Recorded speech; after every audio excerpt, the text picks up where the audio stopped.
जो कि सीएससी ने जारी किया है डिजिटल सेवा पोर्टल पर, जो कि एग्रीमेंट में क्या क्या गाइडलाइंस हैं, क्या क्या आपको सिक्योरिटी है, क्या करना पड़ेगा नए एग्रीमेंट में। अगर नया आधार यूसीएल चालू करवाना चाह रहे थे आप, तो एक बार वो एग्रीमेंट ज़रूर पढ़ लें, क्योंकि आपको अब एग्रीमेंट करना होगा, उसके बाद ही आपका यूसीएल मशीन चालू होगा।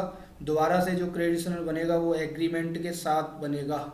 एग्रीमेंट पहले आपको सीएससी के साथ एग्रीमेंट करना होगा, उसके बाद आपको जो कि सीएससी यूसीएल है वो मिल पाएगा। तो चलिए विस्तार से बताते हैं, आपको दिखाते हैं क्या एग्रीमेंट है, क्या क्या उसमें आया, क्या क्या उसमें जानकारी आई हुई है। तो दोस्तों मैं बता दूं, अगर टेक्निकल में इस चैनल के आप पहले से सब्सक्राइबर हैं तो आपके लिए बहुत बहुत धन्यवाद। अगर नहीं है तो हमारे चैनल को सब्सक्राइब कर लें, लाइक शेयर और सब्सक्राइब जरूर कर लें, जिससे कि नई नई जानकारी जुड़ी हुई हम आपको तत्काल देते रहेंगे। जो कि अभी आया है, कल आया है ये अपडेट यूसीएल एग्रीमेंट। में आपको दिखा देता हूँ, ये देख लीजिए एग्रीमेंट दिया हुआ है। CSC e governance service India limited एक कंपनी incorporated under the companies act 1956। इसमें देख सकते हैं सारा कुछ मैं आपको बताने वाला हूँ, क्लियर करने वाला हूँ। अगर आप यूसीएल लेना चाह रहे हो तो ये एग्रीमेंट आपको करना होगा, उसके बाद ही आपका क्रेडिशन बन के आएगा। तो दोस्तों इसमें दिया हुआ है, देखिए CSE governance service India limited and वियर्स दिया हुआ है यहाँ पर। Is register and enrolment agency empowered with UIDAI enable Aadhaar UCL online demographic update service. तो दोस्तों ये आपको यहाँ पर एग्रीमेंट करना होगा, यहाँ पर बीएलई नेम, उसके बाद ये सारी चीज़ यहाँ पर दी हुई हैं। इसका मैं एक वीडियो अलग से बना दूंगा, किस तरीके से आपको ये फिल करना है, किस तरीके से बनवाना है। अभी और भी अपडेट आने वाला है इस पर, तो मैं बता देता हूँ उसके बारे में। मैं अभी थोड़ा बहुत शॉर्ट में इसके बारे में बता रहा हूँ, जो जो मेन पॉइंट है वो बता रहा हूँ। यहाँ पर जो एग्रीमेंट होगा उसका एक एग्रीमेंट हम बनवा करके अपना, और आपको बाकायदा हम वहाँ पर दिखा देंगे किस तरीके से आपको नोटरी करवानी है, किस तरीके से वो जमा करना है। तो यहाँ पर जो भी टर्म एंड कंडीशन है इनकी वो देख लीजिए, यहाँ पर दिया हुआ है टर्म एंड कंडीशन, ठीक है। Part second part will be allowed to register for only one machine for Aadhaar UCL. एक बीएलई को एक ही मशीन रजिस्टर्ड होगी, बाकी का एक बीएलई के नाम पर दो दो मशीन रजिस्टर्ड नहीं होंगे, और एक ही सीएससी आईडी चला सकते हैं।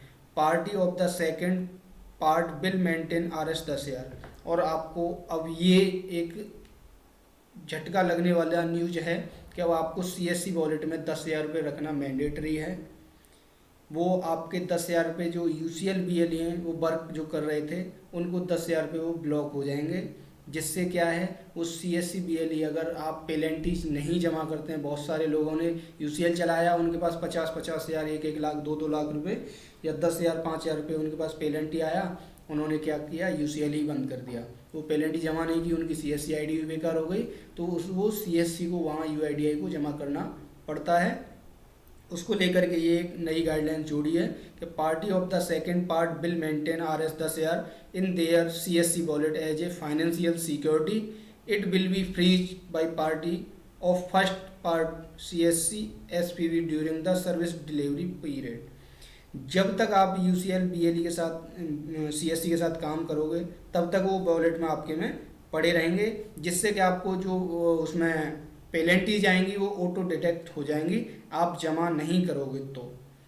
अगर तो ये अब एक नई खबर है कि आपको 10,000 रुपये वहाँ पर जमा करना पड़ेगा। उसके बाद party of the second part will B ensure the fulfilment of the below requirement given by UIDAI before the activation of Azure operator and machine ID। सबसे पहले आपको ये दिया हुआ है यहाँ में कि UIDAI से अगर आप क्रेडिट बनवाना चाहते हैं CSC से, तो ये गाइडलाइंस आपको पूरी करनी पड़ेंगी। सबसे पहले आपको बैंक BC सर्टिफिकेट ID होना चाहिए, UIDAI सुपरवाइजर सर्टिफिकेट होना चाहिए आपके पास, पुलिस वेरिफिकेशन होना चाहिए जो कि 3 मंथ से पुराना ना हो।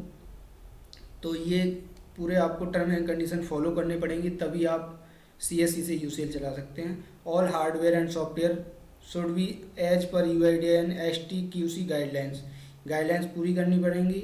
आपको एक ब्रॉडबैंड कनेक्शन लगवाना पड़ेगा जो कि स्टैटिक IP के साथ होना चाहिए। अगर ब्रॉडबैंड कनेक्शन लगवा लेते हो आप जियो वगैरह से, वहाँ पर वो जियो भी स्टैटिक IP प्रोवाइड नहीं करा रही है। तो मैं बता दूँ आपको, आप जो ब्रॉडबैंड कनेक्शन लगवाएं उसमें स्टैटिक IP होनी चाहिए। वेटिंग एरिया होना चाहिए आपके पास, दिव्यांग फ्रेंडली के लिए एक चेयर होनी चाहिए, जो कि व्हील चेयर जो होती है वो होनी चाहिए, आपके पास टोकन मशीन होनी चाहिए, आपके पास टॉयलेट वगैरह की व्यवस्था होनी चाहिए। दोस्तों ये सारी नॉर्म्स आपको पूरे करने पड़ेंगे, तभी आपको यूसीएल मशीन चालू होगी, और ये एग्रीमेंट आपको करना पड़ेगा, तभी मशीन चालू होगी।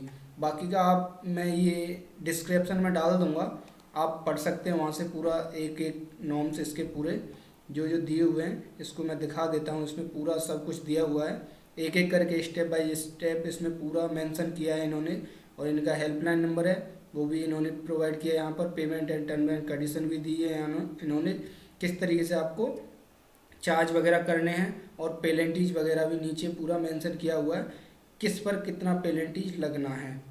ये यहाँ पर दिया हुआ है पेलेंटीज वाला ऑप्शन है, एज पर यूआईडीआई या सर्कुलर, ये नंबर दिया हुआ है इनका, बिलो पेलेंटीज आज। देखिए क्राइटेरिया फाइनेंशियल, इसमें पूरा आपको यहाँ पर पेलेंटी दी हुई है, किस पर कितनी पेलेंटी लगेगी। आप जो बिजली भाई थे उल्टा सीधा काम कर रहे थे, उनके लिए अब बिल्कुल भी वो नहीं कर पाएंगे। और मैं कह रहा था सुधार करो, मैं क्या कह रहा था, आपको खुद देखना पड़ेगा कि आपको सुधार करना पड़ेगा, तभी कुछ आगे काम कर पाओगे आप। ये जो पेलेंटीज हैं इसमें कितने दिन के लिए सस्पेंडेड है, और वो क्या है, cross violation of the stupid guidelines with potential intent of fraud tampering UIDAI. आप किसी बाईपास ऑफ उसके साथ छेड़खानी करते हो, बाईपास मशीन की लोन वगैरह करवाते हो, तो उस पर देख लीजिए यहाँ पर कितना दिया हुआ है, पर मशीन चार्ज दिया हुआ है, सस्पेंशन दिया है, कितने दिन के लिए सस्पेंशन होगा, पूरा एक एक चीज़ इसमें। क्रॉस वायोलेशन 50,000 रुपये किस पे है, आप ओवर चार्ज करते हो उस पर 50,000 पेनल्टीज है, और 1 साल के लिए सस्पेंशन है। तो यहाँ पर पूरा बाकायदा एक एक स्टेप इन्होंने क्लियर किया है, और आपको यह एग्रीमेंट यूसीएल चालू करवाने से पहले आपको ये देना होगा, स्टाम्प पेपर पर करवा के देना है। कितने पर देना है वो हम वहाँ पता करके एक बार, और इसमें दिया भी है वो पूरा आप पढ़ लीजिएगा, कितने के स्टाम्प पेपर पर ये करवा के देना आपको नोटरी। तो ये यूसीएल के साथ अब नई क्रेडेंशियल के साथ जाएगा, या फिर आपको बाई मेल मांगा जाएगा, आपकी मशीन रजिस्टर्ड हो जाएगी उसके बाद। तो इसमें ये चीज़ अब निकल के आई है। तो बीएलई भाइयों, अब सीएससी में यूसीएल काम करना इतना आसान नहीं है, तो आप जागरूक हो जाओ थोड़ा सा, और इस पर आज हम लाइव भी आने वाले हैं। बाकी का अगर ये जानकारी आपको अच्छी लग रही हो तो लाइक शेयर सब्सक्राइब करना न भूलें। अगर इससे कोई डिस्कस करना है इस पर लेकर आपको तो हमें कमेंट कर दीजिए, या आपको कोई दिक्कत है तो हमें कमेंट कर दिए, हम उसका समाधान जरूर करने की कोशिश करेंगे। अगर ये वीडियो अच्छी लगी हो तो लाइक शेयर सब्सक्राइब करना न भूलें। जय हिंद।